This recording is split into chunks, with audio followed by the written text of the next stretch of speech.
सकते, भोलिया नू रब मिलते। किस तरह की चलाकियां हम करते हैं।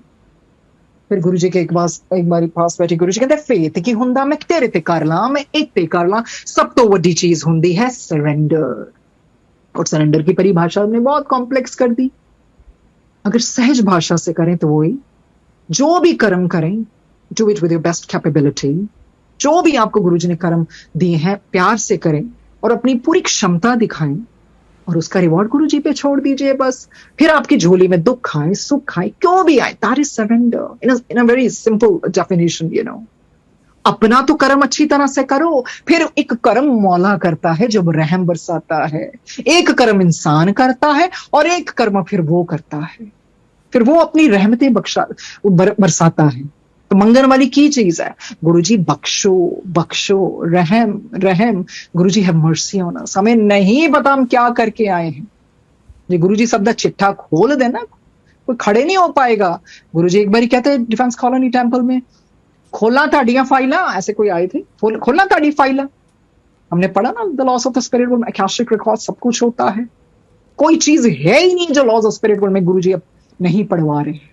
और पूरी शक्ति और इस तरह से गुरुजी एक्सप्लेन करवा रहे हैं ना, गुरुजी कहते हैं सारी उम्र वास्ते करवा रहे हैं, बार बार थोड़ी करना है। गुरुजी ने इतने लकी हैं इस दुनिया के बारे में, ऊपर की दुनिया में। कब तक मटेरियलिस्टिक चीजों के पीछे भाग, अब सच में जानो।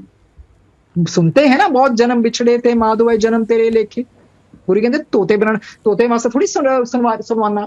समझो तो सही, ताड़ी रूह किथों घुम घुम के हुन मेरे चरना च आई है। कंजरो हुन ता सुधरो, हुन ता चंगी चीज मंग लो। साइलेंस, अकेले बैठना सीखो, रेट्रोस्पेक्ट करो। गुरुजी मेरी आत्मा, आई एम सोल, दफनाया जाता है शरीर को या फिर उस तरह से अग्नि में संस्कार किया जाता है। पर शरीर it's a powerful tool through which we do our karma. कितनी बड़ी चीज सौगात बख्शी है ना गुरुजी ने। पर आत्मा की तरक्की के बारे में सोचो। It's high time now, high time कि मेरी आत्मा का मुझे करना, और उसके कारण आपको बहुत सोच समझ के you have to do your karma consciously, बहुत वॉचफुल होके। ये नहीं है एक दूसरे से बलगुरी लंबी लंबी गल्लां करते फोन ते डिस्कस करते रब संगत ਨੂੰ डिस्कस करती रहती हैगी। डिस्कशन करना रब नहीं मिलता, ये याद रख लेना। डिस्कशन करना रब नहीं मिलता, चुस्तियां ना नहीं मिलता, चलाकियां ना मिलता, भोलियां नु रब मिलदे। जिनको कुछ नहीं पता ना, रब स्वयं जाता है फिर उनके पास, स्वयं जाता है। तो उस तरह से जो गुरुजी ने जो डेथ के बारे में जो लोगों को फियर है ना, वो भी गुरुजी ने निकलवा दिया इस किताब के जरिए। कहते वफा सीखनी है तो मौत से सीखो, जो एक बार अपना बना ले फिर किसी का होने नहीं देती। अरे मौत से किसकी रिश्तेदारी है, आज मेरी तो कल तेरी बारी। तो आप जानते हैं ये जीवन कितना मूल्य है। दिन बर दिन हर दिन हमारा कम होता जा रहा है और हम कुछ सीख के ही नहीं गए। And when we'll go up to the spirit world, we're gonna repent, we're gonna regret, oh my God, I lost the golden chance, Guruji। ਅਸੀਂ ਤਾਂ ਸਾਰੇ ਕਹਿੰਦੇ ਗੁਰੂ ਜੀ ਕੋਲ ਜਾਣਾ, ਗੁਰੂ ਜੀ ਸੌਖਾ ਹੈ। ਗੁਰੂ ਜੀ ਕਹਿੰਦਾ ਸੌਖਾ ਹੈ ਮੇਰੇ ਕੋਲ ਰਹਿਣਾ, ਸੌਖਾ ਹੈ ਮੇਰੇ ਕੋਲ ਰਹਿਣਾ। ਪਹਿਲੇ ਉਦਾਂ ਦੇ ਕਰਮ ਤਾਂ ਕਰੋ। ਕਰਮ ਤੁਹਾਡੇ ਦੁਨੀਆਵੀ ਚੁਗਲੀਆਂ ਤੁਸੀਂ ਛੱਡੀਆਂ ਨਹੀਂ, ਚੁਸਤੀਆਂ ਤੁਸੀਂ ਛੱਡੀਆਂ ਨਹੀਂ, ਚਮਚਾਗਿਰੀ ਛੱਡੀਆਂ ਨਹੀਂ। ਜੇ ਥੋੜੀ ਜਿਹੀ ਨੂੰ ਪਾਵਰ ਮਿਲ ਗਈ ਆਪ ਹੀ ਬਾਬੇ ਬਣੇ ਫਿਰਦੇ ਨੇ। ਗੁਰੂ ਜੀ ਕਹਿੰਦੇ ये मत सोचना कहां से ये शक्तियां आती हैं, उनको मत भूलो। जो गुरुजी अमृत बरसाते हैं, गुरुजी ओम दिखाते हैं, सब कुछ दिखाते हैं, उनको भूल के आप इन चीजों के पीछे लग गए। अपने तक रखिए। गुरुजी के पास ऐसे बैठी तो कुछ कहने वाली, गुरुजी ना अपने तक रख, अपने तक रख। इसका मतलब किसी चीज को दिखावा करने की जरूरत नहीं है। जिसने सारी सृष्टि बनाई ना, वो आपका हर एहसास, हर आपका दुख, हर चीज जानते हैं। कुछ नहीं कहना होता था गुरुजी के पास जब बैठना, गुरुजी ने हाथ आगे कर देना, बस उस तरह से बस उसको जैसे भी गुरुजी करवाते थे। तो एक बारी गुरुजी ऐसे बैठे हुए थे। Guruji used to love black socks, jet black, ऐसी संगत थी। गुरुजी कहते उसने अमेरिका जाना था, की ले आएगा मेरे वास्ते, जेट ब्लैक सॉक्स लेके आई। तो फिर ऐसे संगत चली गई तो गुरुजी की सॉक्स धीरे धीरे धीरे प्यार से उतारी एंड स्टार्टेड टिकलिंग।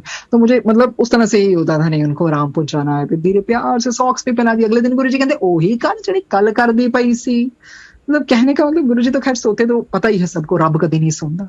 ऐसे गुरुजी लेटे हुए थे, एक आंटी मेरे साथ है, तो गुरुजी ने चादर लपेट रही, तकरीबन 2.5 घंटे बाद उठे, 2.5-3 घंटे बाद, मतलब उस तरह से गुरुजी समाधि में चले जाते हैं, कल्याण करते थे। गुरुजी ने नहीं कहना कभी कल्ले बैठे, गुरुजी ने तेन पता है मैं घूमे आया, अब घूमने का क्या मतलब।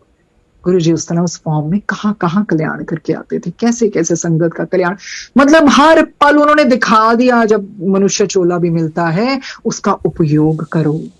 पर हम तो बस उन चीजों में ही लग गए, फलाने को ये भी मिला, मुझे भी ये मिले, अरे बहुत सौखा है रब वास्ते चीजा देनी है। गुरु जी कहते टाफियां मेरे पास टाफियां, गुरु जी बहुत प्यार से टॉफीज को कहते टाफियां, जैसे गुरु जी ने कॉफी नहीं कहा ना काफी, तो उस तरह से, जिस तरह से, क्योंकि ये भी सत्संग है, जिस तरह से गुरु जी प्यार से बोलते हैं वो ही याद कर करके दिल में भी वो प्यार फिर उमड़ आता है।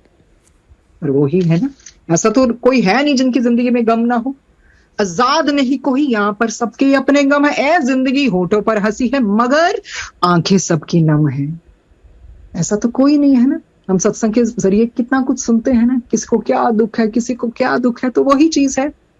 पर फिर ऐसी डोर में हम बंध जाते हैं जहां सिर्फ हम उनकी रहमतों के में बंध जाते हैं, उनके प्यार की सौगात अपनाते हैं। सो गुरु जी यही बतलाना चाहते हैं कि जिंदगी च ना अगे वधो, यह नहीं है कि सिर्फ सुखी आएंगे, दुखाने भी जरूरी है, तभी इनसे जिंदगी पूरी है। खाली खुशी इंसान को मजबूत नहीं बनाती, जिंदगी के दोनों पहलू से रूबरू नहीं कराती। तो इसी करके गुरुजी रूबरू कराते हैं। जैसे जैसे आगे बढ़ते जाएंगे ना, गुरुजी कहते हैं दो तोरी तलवार है, सौखा नहीं है मेरे नाल रहना, बस करा देना फिर मैं। गुरुजी बस करा देते हैं,